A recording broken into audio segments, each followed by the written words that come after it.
Salut YouTube, c'est Adrien Exal pour une nouvelle vidéo. Cette fois-ci pour vous parler de ma reprise à Yu-Gi-Oh! Donc voilà, je n'arrête pas Yu-Gi-Oh! Enfin, je reprends Yu-Gi-Oh! Donc je fais plutôt une pause. Parce que ça m'avait un peu saoulé. Et là, c'est grâce à la série animée Yu-Gi-Oh! Zexal que je m'y remets. Donc vous pouvez remercier cette série pour ceux qui me suivent et qui m'aiment bien. Vous pouvez remercier la série Yu-Gi-Oh! Zexal. C'est grâce à elle que je reprends. Voilà. Donc hier, je me suis fait inspiré d'un petit... Enfin, je me suis inspiré. J'ai fait, je me suis créé un deck comme ça à l'arrache. Et j'ai battu mon deck, un de mes decks 2-0 avec ce deck, alors que c'est un deck pas à l'arrache, mais presque. Donc j'aimerais vous faire partager ce deck. Et après on parlera de mes futurs, enfin de mes recherches pour mes futurs decks. Alors on va commencer tout de suite par le monstre. Deux géants go go go. Voilà, donc j'ai que ça comme monstre go go go. Je sais pas à quoi il sert. Deux patonnerres, deux sautonnerres, une matonnerre, parce que je n'ai qu'une matonnerre. Sinon j'en aurais mis deux. Après, c'est que des cartes en un exemplaire.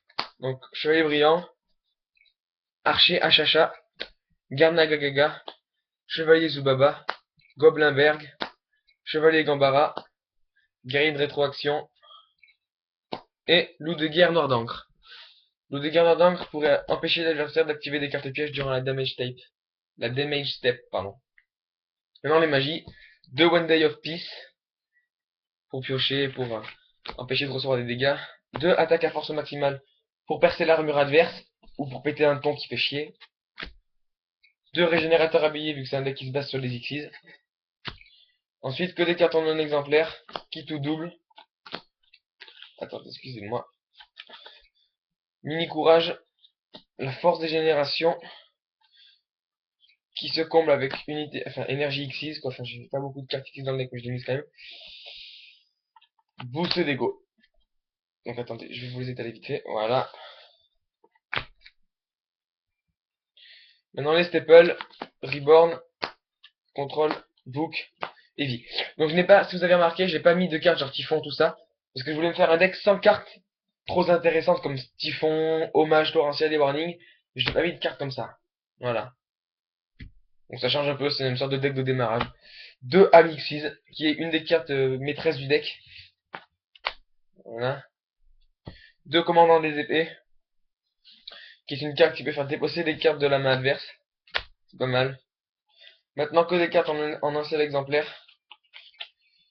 Donc alors ceux qui ont rapport avec les Xyz, on va prendre l'espace renforcé et effet Xyz. Voilà.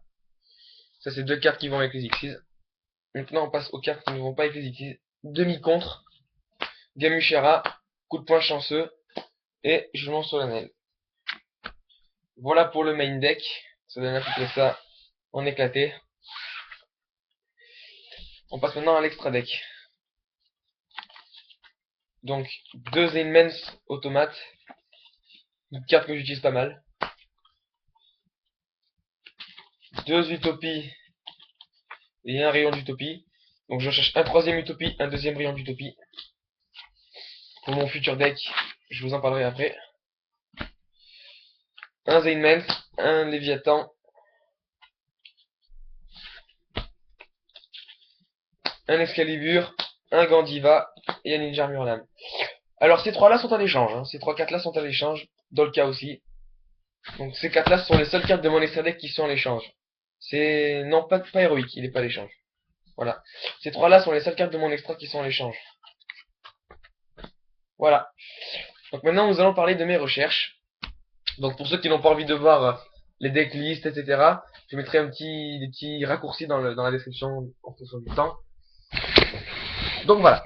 Donc pour mes futures recherches, j'aimerais peut-être tenter un deck que je trouve plutôt fun. C'est un petit deck genre Xyz, avec des cartes comme énergie Xyz, etc. Quoique non, c'est pas ce deck là que je voulais me tenter là. Voilà. C'est le deck qui va devenir ultra puissant à partir de Cosmo Blazer. C'est un deck qui va venir dans le méta, j'en suis sûr à 200%. Je l'ai testé sur Dueling Network. Et dans le méta en tout cas sur Dueling Network, il fait des ravages mais colossaux. Donc c'est un deck qui se base sur... Vous allez comprendre pourquoi je recherche des rayons d'utopie et des utopies. Sur la carte rayon utopie. Voilà. Oups, excuse-moi. Qui se base sur la carte rayon d'utopie. Alors, vous l'aurez peut-être compris pour certains, je veux bien sûr parler des monstres Zexal Weapon. Voilà. Donc, équipements Zexal. Enfin, items Zexal, enfin, objets Zexal. Weapon, c'est, ouais, des objets, des armes. Armes Zexal. Donc, qui jouent sur le rayon d'utopie. Donc, pourquoi rechercher ces cartes? Tout simplement parce qu'il y a un deck qui va sortir. J'essaierai de vous en faire la decklist sur Dueling Network. C'est un deck Zexal Weapon. Qui se base aussi, qui fait pas mal de, je trouve qu'il fait énormément de ravages. Bien sûr, on joue pas mal de cartes sur la défensive au début de game, parce que il faut vite perdre des points de vie, mais pas trop se mettre en danger non plus. Donc genre, il faut avoir 1000 points de vie d'ici au 3e ou 4e tour. Et après cela, on peut placer pas mal d'OTK de différentes manières avec cette carte. Donc j'essaierai de vous en faire une decklist tout à l'heure. C'est un deck qui me tient particulièrement à cœur. Et ensuite, il y a aussi un deck qui me tient particulièrement à cœur. C'est le deck, comment il s'appelle, le deck de Tron, pour ceux qui regardent la série Yu-Gi-Oh! Zexal. C'est le deck Bête Héraldique. Voilà, Bête Héraldique. C'est un deck que je trouve vraiment ultra puissant. Je le teste sur Dueling Network. Il y a pas mal de cartes qui sont sorties sur Dueling Network. Il y a des cartes qui sortiront après Cosmo Blazer, c'est dommage. Hein. Qu'elles sortent pas avant ou pendant. Voilà. Et bon, on fait avec. Hein. Donc ensuite, j'aurais parlé de la vente d'un de mes decks. Vente uniquement. Ou à l'échange, pour ceux que ça intéresse, mais bon, ça intéressera pas grand monde, j'en suis sûr. C'est bien sûr de ce deck-là. Le deck Vylon. Donc toutes les cartes Vylon, hein, c'est quasiment de la c'est que de la full rareté d'ailleurs. Il y a le TG Librarian dedans. Il y a éventuellement le Sangan en gold, mais bon, il est à moitié défoncé. Il y a le Librarian, il y a le Scrap D. Peut-être le Scrap D, je sais pas. Donc voilà, toute la base, la Tetra, la sphère, les filaments. Toutes les cartes intéressantes du deck sont dedans. Les 3 matérias, un seul cube par contre. Voilà. Voilà.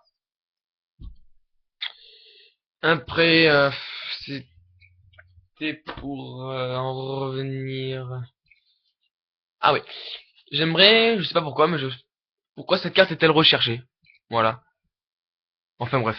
Gradient et Athos, je sais pas pourquoi, mais il y en a certains qui me la... Personne me la demande. Pourtant je l'ai. Moi je l'ai demandé, je sais pas pourquoi.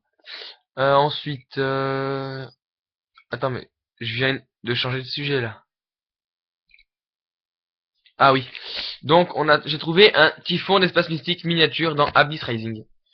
C'est le balayeur des profondeurs. Une carte commune en plus. Donc c'est un poisson.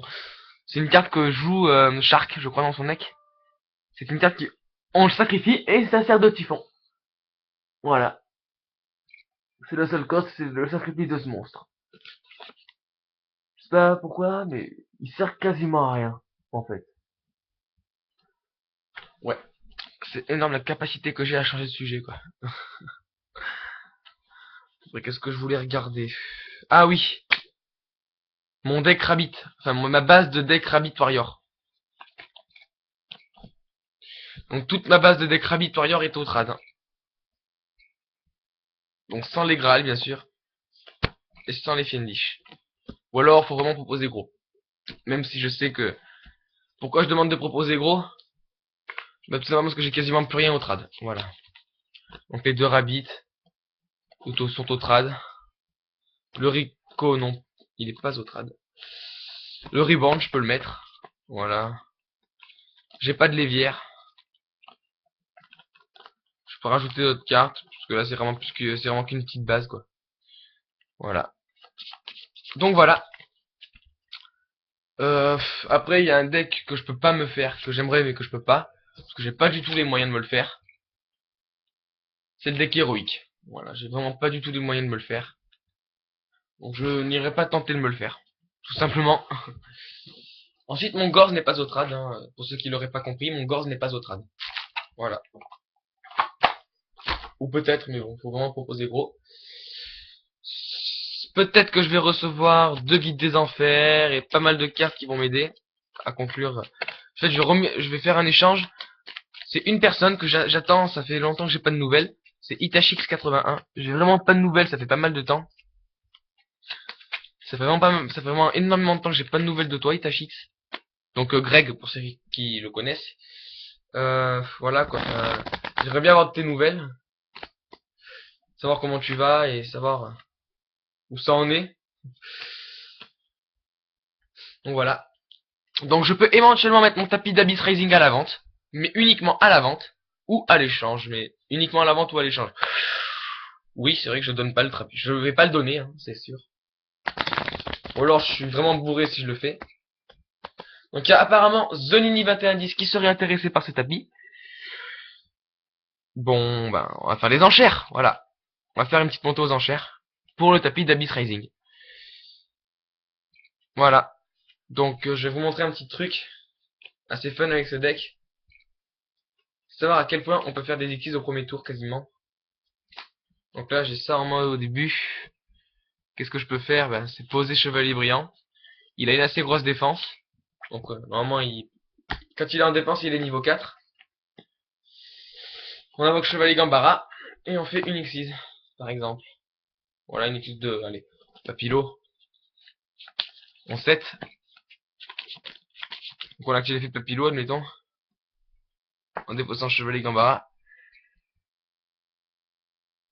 Voilà.